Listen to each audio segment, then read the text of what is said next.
Class 12। अब हम पढ़ेंगे चैप्टर नंबर 6। चैप्टर नंबर 6 में डिटर्मिनेंट्स है। तो हम किसी भी मैट्रिक्स का डिटर्मिनेंट्स निकालेंगे। तो जैसे मान लीजिए कोई मैट्रिक्स है 1 2 3 4, मैट्रिक्स ए है 1 2 3 4। तो इसका डिटर्मिनेंट हमको निकालना है। तो डिटर्मिनेंट लिखते हैं मॉड ए, और इसको फिर ये जो शेप होता है हम इसको लिखते हैं 1 3 2 4, और इसका डिटर्मिनेंट होता है इसका मल्टीप्लाई करेंगे 1 इंटू 4 4 माइनस इसका मल्टीप्लाई करेंगे 2 इंटू 3 6। तो आपका आंसर आ गया -2। ये हो गया डिटर्मिनेंट ऑफ ए। अगर इसी तरीके से कोई मैट्रिक्स दूसरा है 3 इंटू 3 का 1 2 3 4 5 6 7 8 9, और स्क्वायर मैट्रिक्स का ही डिटर्मिनेंट निकलता है, तो आप क्या करेंगे? अगर आप इसका डिटर्मिनेंट निकालेंगे तो आप लिखेंगे 1 2 3 4 5 6 7 8 9। अब कैसे निकलता है ध्यान दीजिएगा। हम क्या करते हैं, 1 को ले लेते हैं इनटू में, और फिर 1 वाला रो और 1 वाला कॉलम छोड़ के लिखते हैं 5 6 8 9, फिर प्लस। जब यहां आते हैं 2 वाले पे तो हमको लिखना पड़ता है -2, और फिर हम ये वाला रो और ये वाला कॉलम, ये रो और ये कॉलम छोड़ देते हैं, तो मिलेगा 4 7 6 9।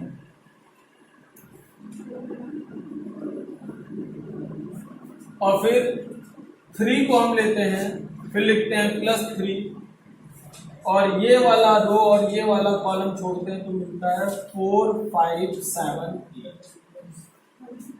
अब आप इसका सोल्यूशन बनाएंगे। कैसा सोल्यूशन बनेगा देखिए। अब आप लिखेंगे 5 9 जा 45 माइनस 6 8 जा 48।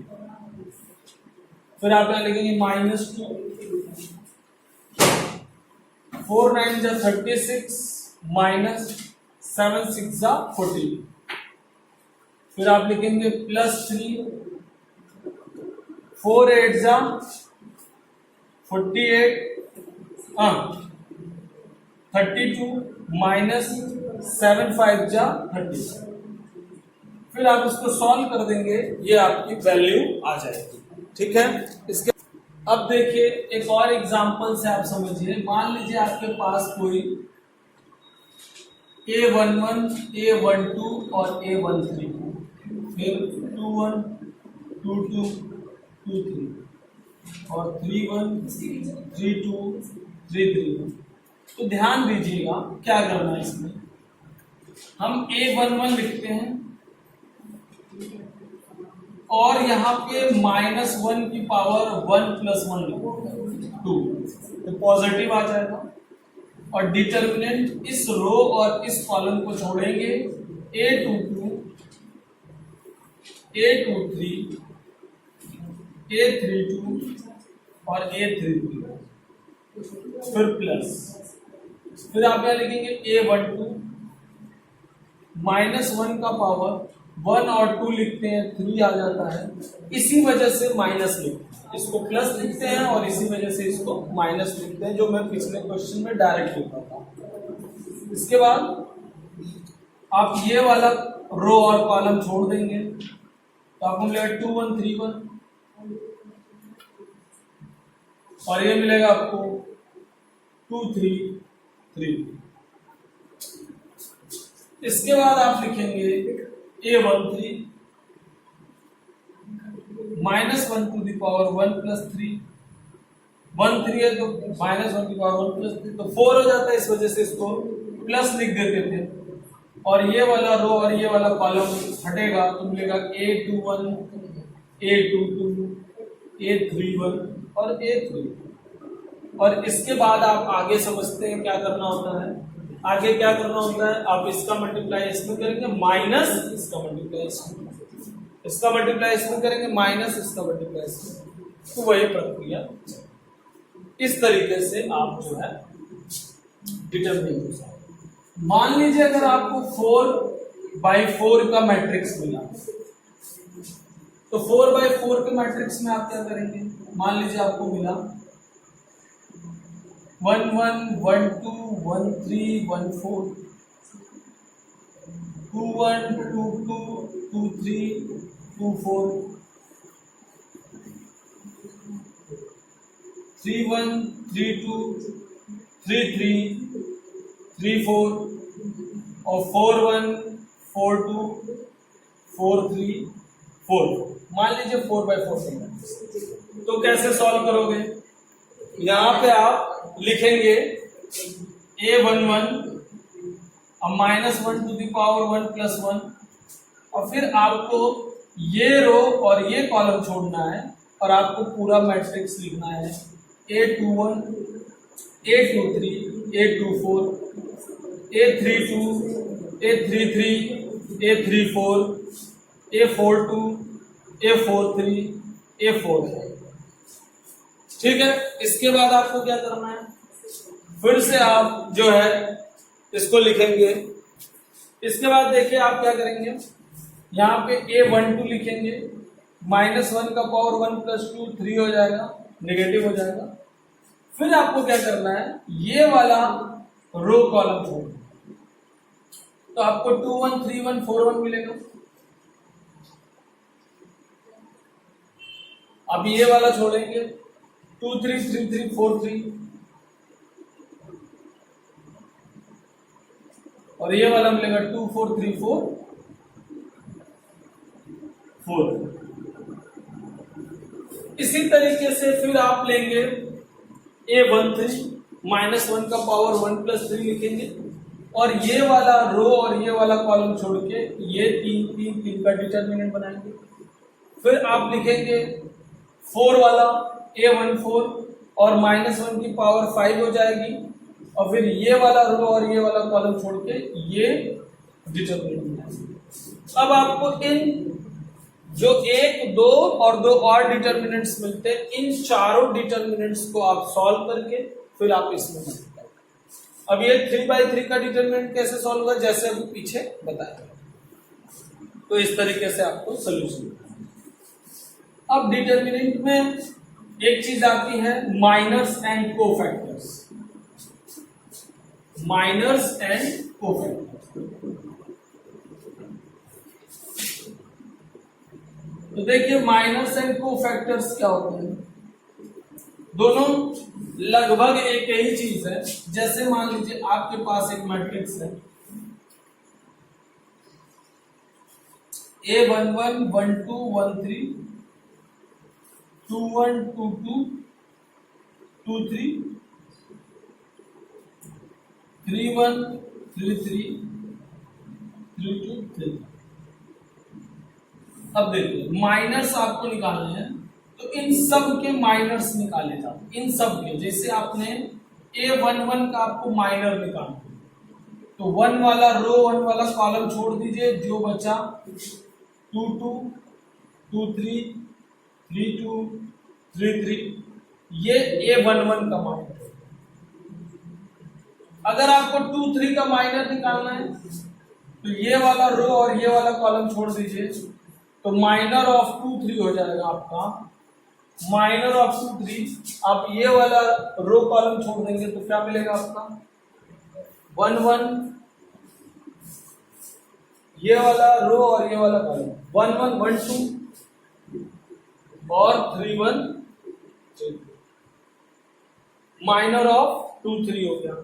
इसी तरह अगर आप माइनर ऑफ 3 2 निकालना चाहते हैं, तो माइनर ऑफ 3 2 में ये वाला रो कॉलम छोड़ेंगे, तो क्या मिलेगा आपको? 1 1 2 1 1 2 नहीं 1 3 और 3। इस तरीके से आप माइनर्स निकालते हैं। ठीक है, ये माइनर्स हो गए।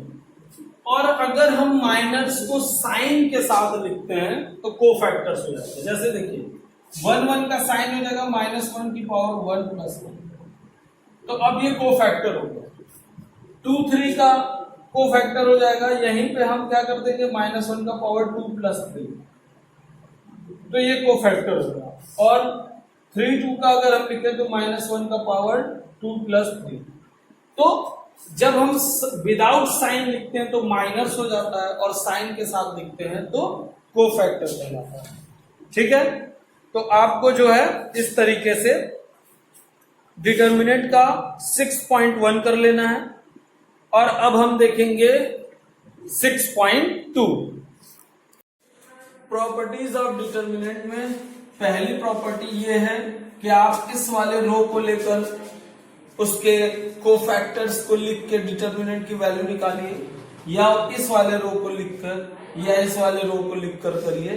सारे केसेस में आपको आंसर क्या मिलेगा, सेम मिलेगा। जैसे कि आपको पिछले वीडियो में बताया गया था कि अगर आप A11 ले रहे हैं तो इसके साथ आपको क्या लेना होगा, 1 1 का तो पॉजिटिव ही होगा, 1 1 2 हो गया तो उसका पॉजिटिव हो गया। तो आपको ये रो और ये कॉलम छोड़ देना है, A22 A23 A32 और A33 का डिटर्मिनेंट लेना है। फिर प्लस, फिर आप क्या लेंगे, 1 2 है तो आपको माइनस मिल जाएगा, 1 2 3 होता है तो माइनस मिल जाएगा, तो माइनस A12 हो जाएगा। और फिर आपको ये वाला रो और ये वाला कॉलम और ये वाला रो छोड़ देना है, तो क्या मिलेगा, 2 1 3 1, बताइए, 2 1 3 1 और 2 3 3 3, है ना। इसके बाद ये वाला लेते थे आप, तो 1 3 का क्या हो गया, 4 हो गया, इवन हो जाएगा, बताइए। तो A13 पॉजिटिव, और फिर आप क्या करेंगे, ये वाला छोड़ेंगे, ये रो और ये कॉलम, तो 1 2 3 1 2 1 3 1 और 2 2 और 3 2 मिलेगा ना। अब वो सिर्फ जरूरी नहीं है कि आप फर्स्ट रो ही सेलेक्ट करिए, समझ रहे हैं, सेकेंड रो भी आप सेलेक्ट कर सकते हैं। जैसे यही आंसर आपको मिलेगा, सेम आंसर मिलेगा अगर आप लेते हैं A21, तो बताइए A21 में 2 और 1 क्या है, 3 है, तो आपको क्या मिलेगा, माइनस मिलेगा। और अब आप क्या करेंगे, ये वाला रो और ये वाला कॉलम छोड़ेंगे, तो क्या मिलेगा, 1 2 1 3 1 2 1 3 3 2 3 3। फिर इसके बाद क्या करेंगे आप, 2 2 ले लीजिए, पॉजिटिव मिल जाएगा। सेम आप क्या करेंगे, ये वाला और ये वाला छोड़ देंगे, ये वाला रो छोड़ देंगे, ये वाला कॉलम, तो 1 1 1 3 3 1 3 3। इसी तरह लास्ट में क्या ले लेंगे, 2 3, तो 5 रहेगा, निगेटिव हो जाएगा। जब 2 3 लेंगे तो ये वाला कॉलम और ये वाला रो छोड़ेंगे, तो क्या मिलेगा, 1 1 1 2 3 1 3 2। इसी तरह तीसरा वाला भी लेके आप कर सकते हैं। तीसरे वाले में अगर आप इसको सेलेक्ट करते हैं तो ये रो ये कॉलम खत्म हो जाएगा, 1 2 1 3 2 2 2 3 मिल जाएगा। और जब इसको सेलेक्ट करेंगे तो ये रो और ये कॉलम छूट जाएगा, 1 1 2 1 1 3 2 3 मिलेगा। तो ये पहली प्रॉपर्टी, आप कोई भी रो सेलेक्ट करके आप आंसर निकाल सकते हैं। अगर हम कॉलम से करें, नहीं, कॉलम से नहीं करना है, रो लेकर ही आपको करना है, ठीक है ना, इस प्रॉपर्टी में। इसके बाद देखिए प्रॉपर्टी 2 क्या कह रहा है, कह रहा है कि अगर एक स्क्वायर मैट्रिक्स है, then the sum of their product of element of any row column with the cofactor of the corresponding element of some other row column is 0। कह रहा है कि अगर किसी भी डिटर्मिनेंट में कोई भी रो या कोई भी कॉलम, है ना, एक जैसा हो गया, कोई भी रो कोई भी कॉलम अगर सेम टू सेम हो गया तो आपको आंसर क्या मिलेगा, 0 मिलेगा। इसमें ये बताया जा रहा है आपको, देखिए प्रॉपर्टी 2 में ये बताया जा रहा है आपको कि मान लीजिए आपके पास A11 1 2 1 2 1 3 2 1 2 2 2 3 और 3 1 3 2 3 3 है, ठीक है ना। इसमें ये सिखाया जा रहा है कि किसी भी रो का मल्टीप्लीकेशन आप करिए किसी दूसरे रो के कोफैक्टर से। मतलब A11 का मल्टीप्लीकेशन करिए कोफैक्टर ऑफ 2 1 से, ठीक, और A12 का करिए कोफैक्टर ऑफ 2 2 से, और A13 का मल्टीप्लीकेशन करिए कोफैक्टर ऑफ 2 3 से। और जरूरी नहीं है 2 1 से ही, आप 3 1 और 3 2 3 3 से भी कर सकते हैं। बात समझे नहीं समझे? तो अगर आप किसी भी रो का मल्टीप्लीकेशन किसी दूसरे रो के कोफैक्टर से अगर आप करते हैं तो आपको आंसर जो है ऐड करने पे 0 मिलेगा। समझे? दूसरी प्रॉपर्टी क्या हो गई? किसी भी रो का मल्टीप्लीकेशन आप करस्पॉन्डिंगली किसी दूसरे रो या तीसरे रो या मान लीजिए n टू द n का तो चौथे पांचवें किसी भी रो के कोफैक्टर से अगर आप करते हैं तो आप फिर ऐड करेंगे उसको तो आपको आंसर क्या मिलेगा? 0 मिलेगा। बात समझे? अब चलिए करके देखते हैं, किया जाए। A11 रहेगा 2 1 का कोफैक्टर, ये रो और ये कॉलम खत्म हो जाएगा और आपको 2 1 का मिलेगा -1, 2 1 3 है तो -1 मिलेगा। और कोफैक्टर्स इसके लिखेंगे आप, ये वाला कॉलम और ये खत्म हो जाएगा, ठीक है ना। तो आपको मिलेगा A12, A13, A32 और A33, बोलिए, प्लस A12, C22 का पॉजिटिव रहेगा। बताइए क्या लिखेंगे कोफैक्टर C22 का? ये वाला और ये वाला खत्म हो जाएगा, 1 1 1 3 है ना, और 3 1 3 3, फिर प्लस A13 लिखेंगे और यहां -1 हो जाएगा और लिखेंगे रो और कॉलम A11 1 2, A31 और 3 2।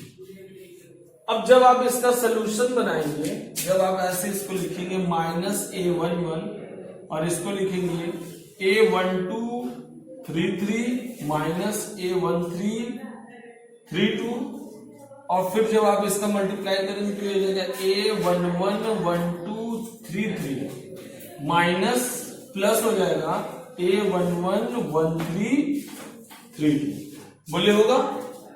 इसके बाद जब आप इसका लिखेंगे तो क्या लिखेंगे? A12 और इसका गुणा इसमें करेंगे 1 1 3 3 -1 3 3 1, तो फिर आप जब इसको करेंगे तो plus A12 A11 A33 minus A12 A13 A31, फिर जब आप यहां पर आके करेंगे तो नेगेटिव हो जाएगा। यहां पे -A13 का मल्टीप्लाई करेंगे 1 1 3 2 -3 1 1 2, तो आपको मिलेगा A13 A11 A32 plus A13 A31 A12। अब आप देखिए जो प्लस मिलेगा वो आपको माइनस भी मिलेगा, समझे ना। कितना प्लस मिला? 1 2 3 प्लस और 3 माइनस, और आप मिलाइए, देखिए 1 1 1 2 1 3 3 है तो 1 1 1 2 3 3 ये कैंसिल हो गया। फिर यहाँ पे 1 1 1 3 3 2 है, 1 1 1 3 3 2 है ना, और ये इससे आपको 0। तो दूसरी प्रॉपर्टी क्या मिली आपको?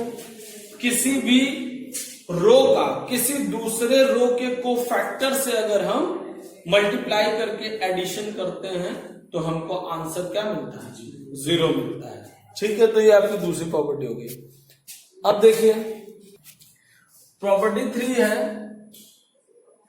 प्रॉपर्टी 3 में है कि अगर आप किसी डिटर्मिनेंट ए का लीजिए डिटर्मिनेंट या ए ट्रांसपोज का लीजिए डिटर्मिनेंट, दोनों का आंसर सेम होगा।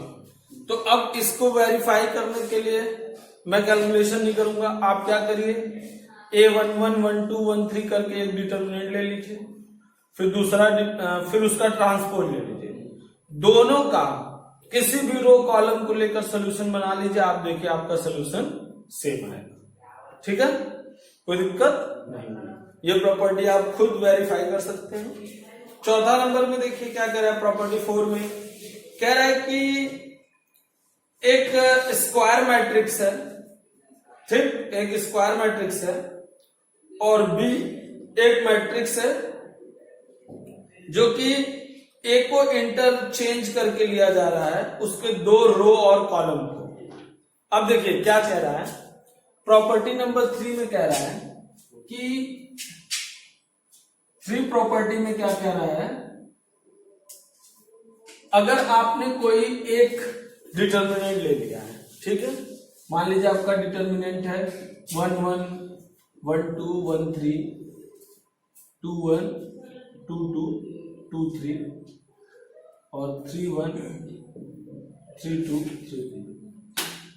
अगर आपने एक डिटर्मिनेंट लिया हुआ है, ठीक, तो अगर आप किसी एक रो या एक कॉलम को इंटरचेंज करते हैं, किसी एक रो या एक कॉलम को इंटरचेंज करते हैं, तो उसका जो है आंसर निगेटिव हो जाएगा। दैट मीन्स हम इसको लिख सकते हैं माइनस A11, A12, A13 और इसको ऊपर कर दीजिए A31, A32, A33 और A21, A22 और A23। बात समझे? एक रो को अगर आप इंटरचेंज कर देंगे तो जो प्लस है वो माइनस हो जाएगा। फिर आप एक रो को चेंज कर दीजिए, मतलब इसको ऊपर और इसको नीचे कर दीजिए, तो फिर माइनस करेंगे तो प्लस हो जाएगा। बात समझे नहीं समझे? या सिर्फ रो को ही नहीं, कॉलम को भी, मतलब 1 1 को इधर कर दीजिए, 1 2 को इधर कर दीजिए। तो इस तरीके से आप जितनी बार चेंज करते जाएंगे उतनी बार आंसर आपको क्या होता जाएगा, माइनस होता चला जाएगा। बात समझ में आई? नहीं समझ में आई? ये रहा आपका प्रॉपर्टी 3। प्रॉपर्टी 5 में क्या कह रहा है आपका, प्रॉपर्टी 5 में आपको बताया जा रहा है कि अगर किसी भी डिटर्मिनेंट में दो रो या दो कॉलम एक जैसे हैं, जैसे A11, 1 2 1 3, फिर A11, 1 2 1 3 और फिर 3 1 3 2 3। अगर दो रो या दो कॉलम एक जैसे हैं तो आंसर आपको क्या मिलेगा, 0 मिलेगा। समझे? अब आप इसको करके भी देख सकते हैं। A11 का क्या हो जाएगा, A12 into 3 3 minus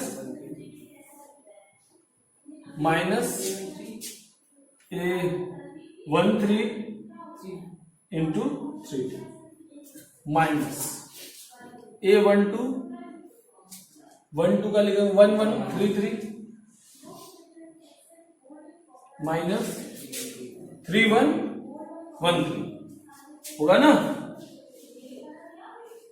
plus A13 का लिखेंगे, क्या लिखेंगे 1 1 3 2 माइनस 3 1 1 2।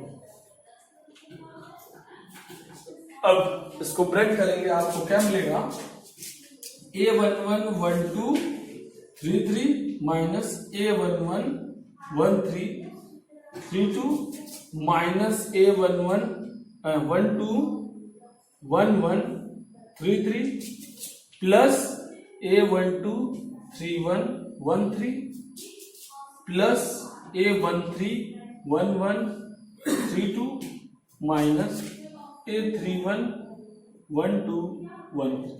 देख रहे हैं आप? अब आप मिलाएंगे, ये प्लस वाला है 1 1 1 2 3 3, ये इससे खत्म है, ये माइनस वाला है 1 1 1 3 3 2 इससे कर, और ये आपको 0 मिल जाएगा। समझ गए?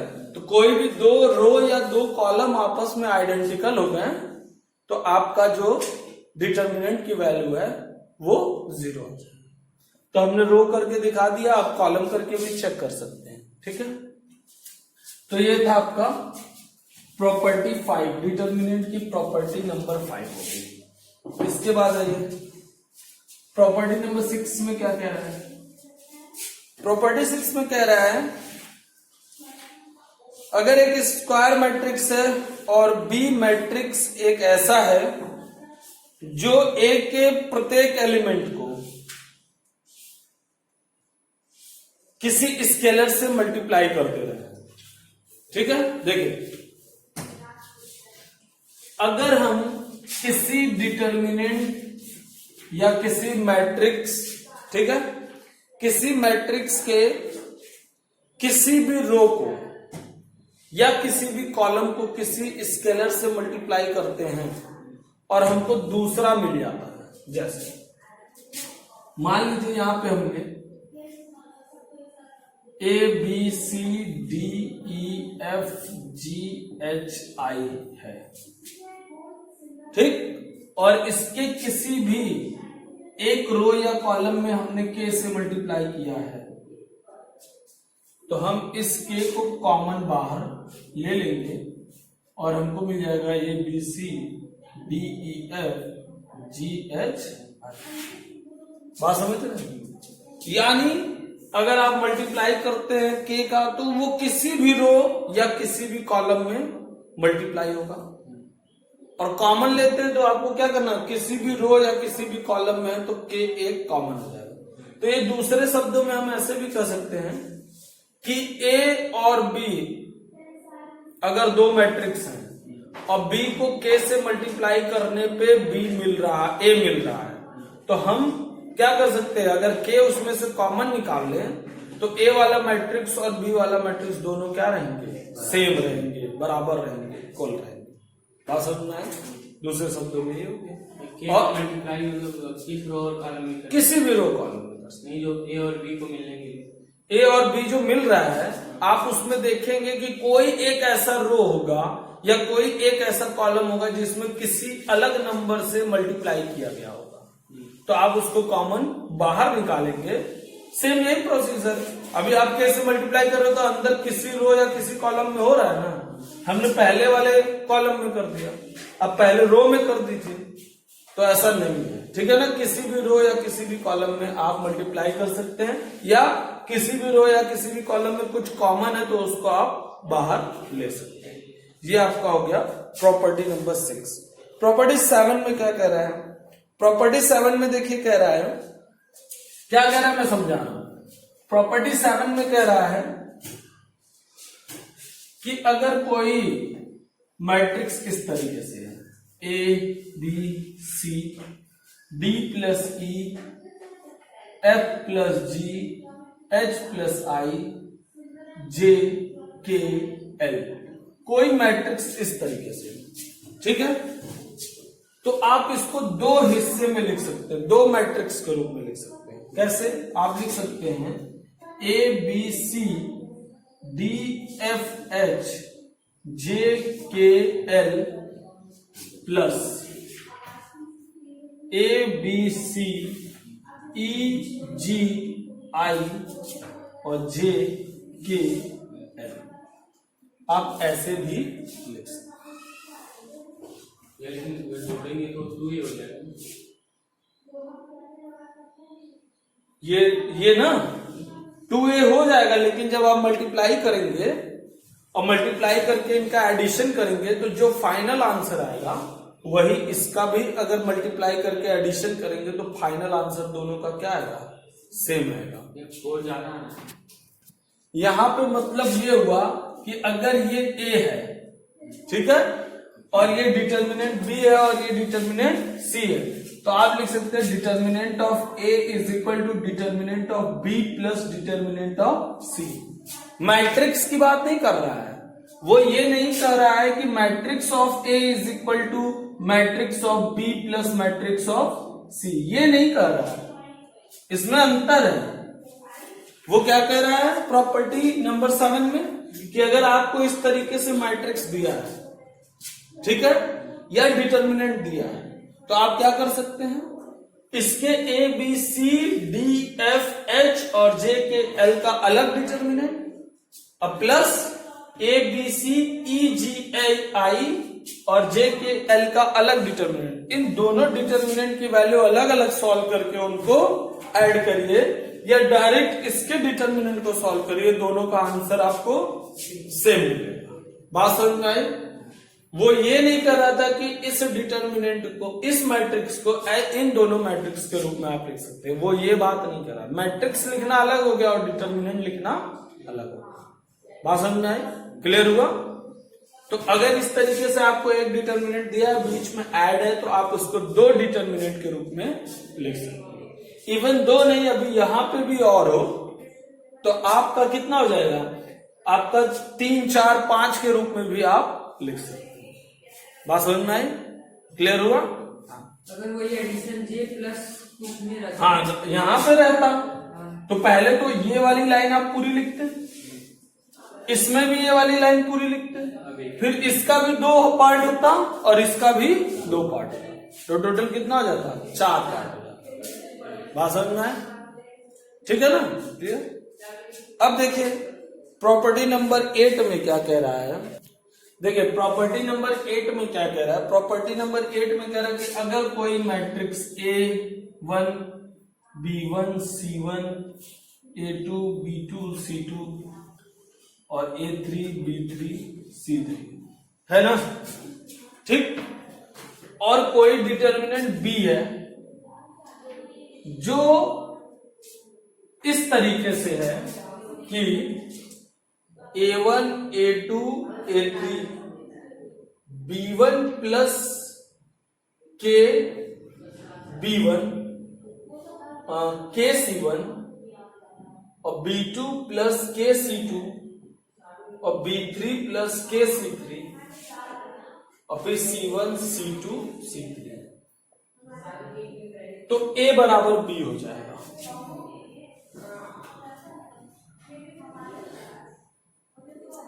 डिटर्मिनेंट A बराबर डिटर्मिनेंट B हो जाएगा।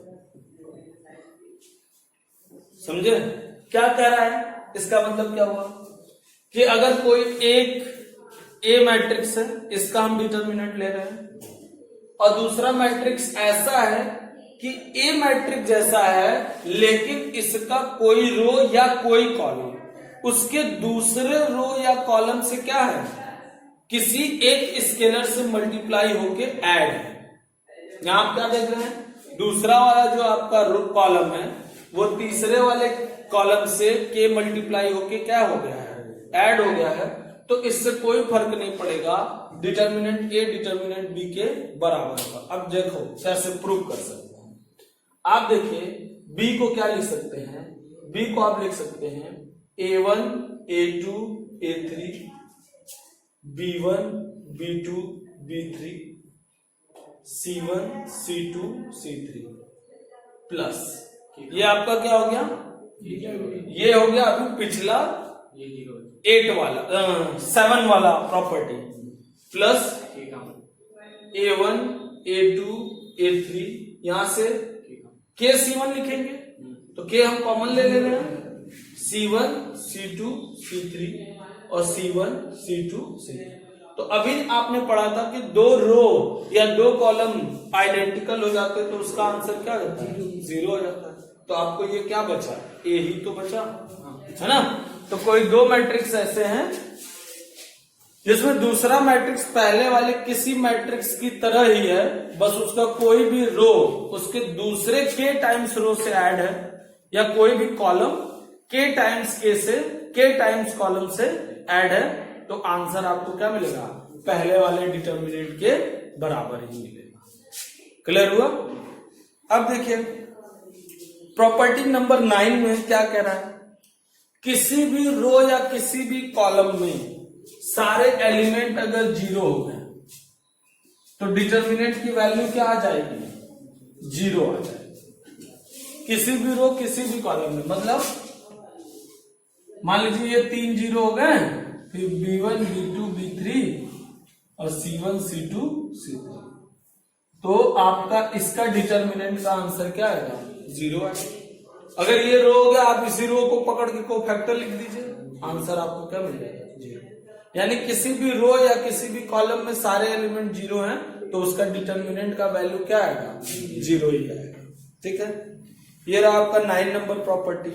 ठीक है, 10 नंबर प्रॉपर्टी में क्या कह रहा है? Aij is a diagonal matrix of order n greater than or equal to 2, then कह रहा है कि अगर कोई डायगोनल मैट्रिक्स है, क्या है? डायगोनल मैट्रिक्स है, तो अगर आपको उसका डिटर्मिनेंट निकालना है तो डायगोनल्स का मल्टीप्लाई कर दीजिए, आपको डिटर्मिनेंट मिल जाएगा। डायगोनल मैट्रिक्स का क्या मतलब होता था बताइए?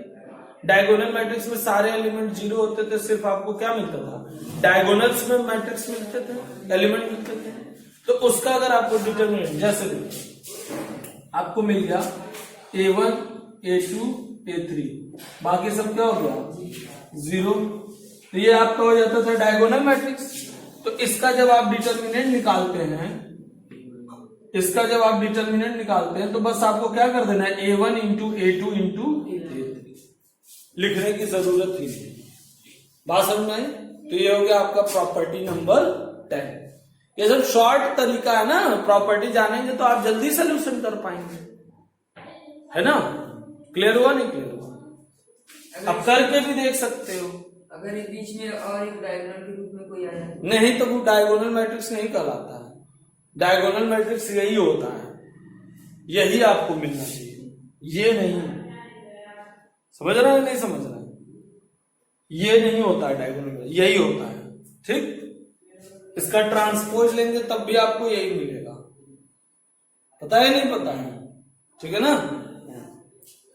अब देखिए 11 नंबर प्रॉपर्टी में कह रहा है कि A और B स्क्वायर मैट्रिक्स हैं सेम ऑर्डर के, तो A और B का आप जो है मल्टीप्लाई करके डिटर्मिनेंट लीजिए, या A का डिटर्मिनेंट ले लीजिए और B का डिटर्मिनेंट ले लीजिए, आपको आंसर क्या मिलेगा? सेम। ये प्रॉपर्टी नंबर आपका हो गया 11। समझ रहे हैं?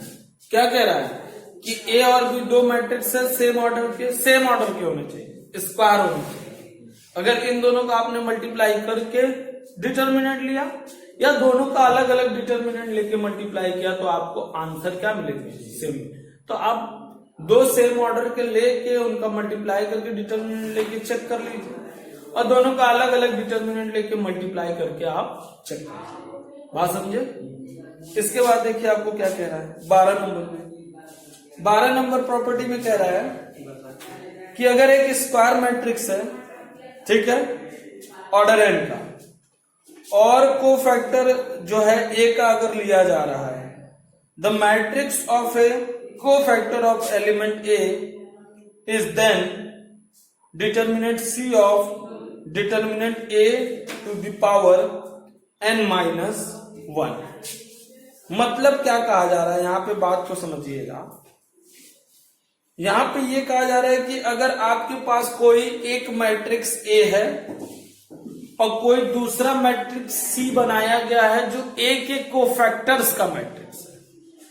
बात समझे? नहीं समझे? देखिए, जैसे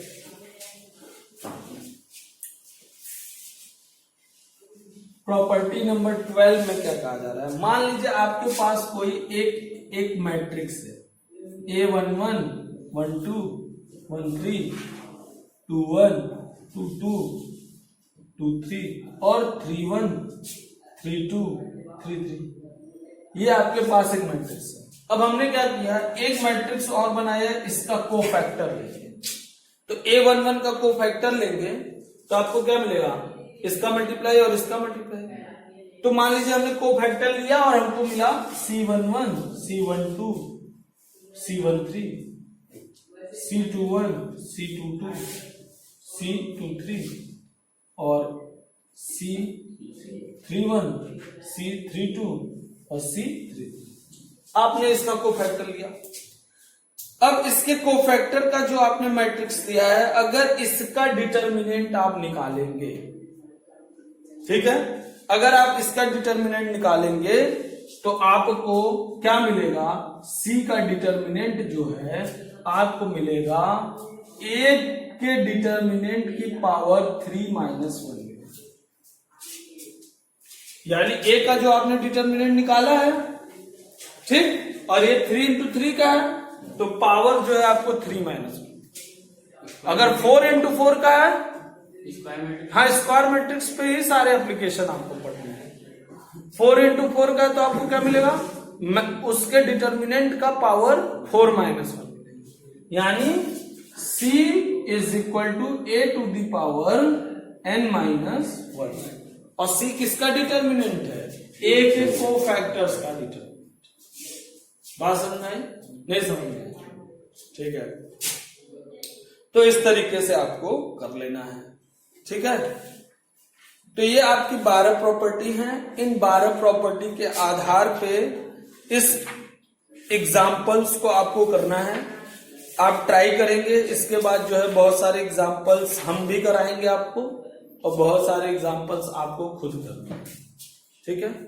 तो इसमें लगभग इस एक्सरसाइज में आपका सेकेंड एक्सरसाइज है, और इस एक्सरसाइज में आपके पास 70 एग्जाम्पल्स हैं, लगभग 71 एग्जाम्पल्स हैं। तो आपको ढेर सारे एग्जाम्पल्स है, ये आपको करने हैं, प्रॉपर्टी की मदद से भी करने हैं, बिना प्रॉपर्टी की मदद से भी करने हैं, ठीक है। बाकी और चीजें जो रहेंगी वो मैं आपको बताऊंगा, ठीक है। आज के लिए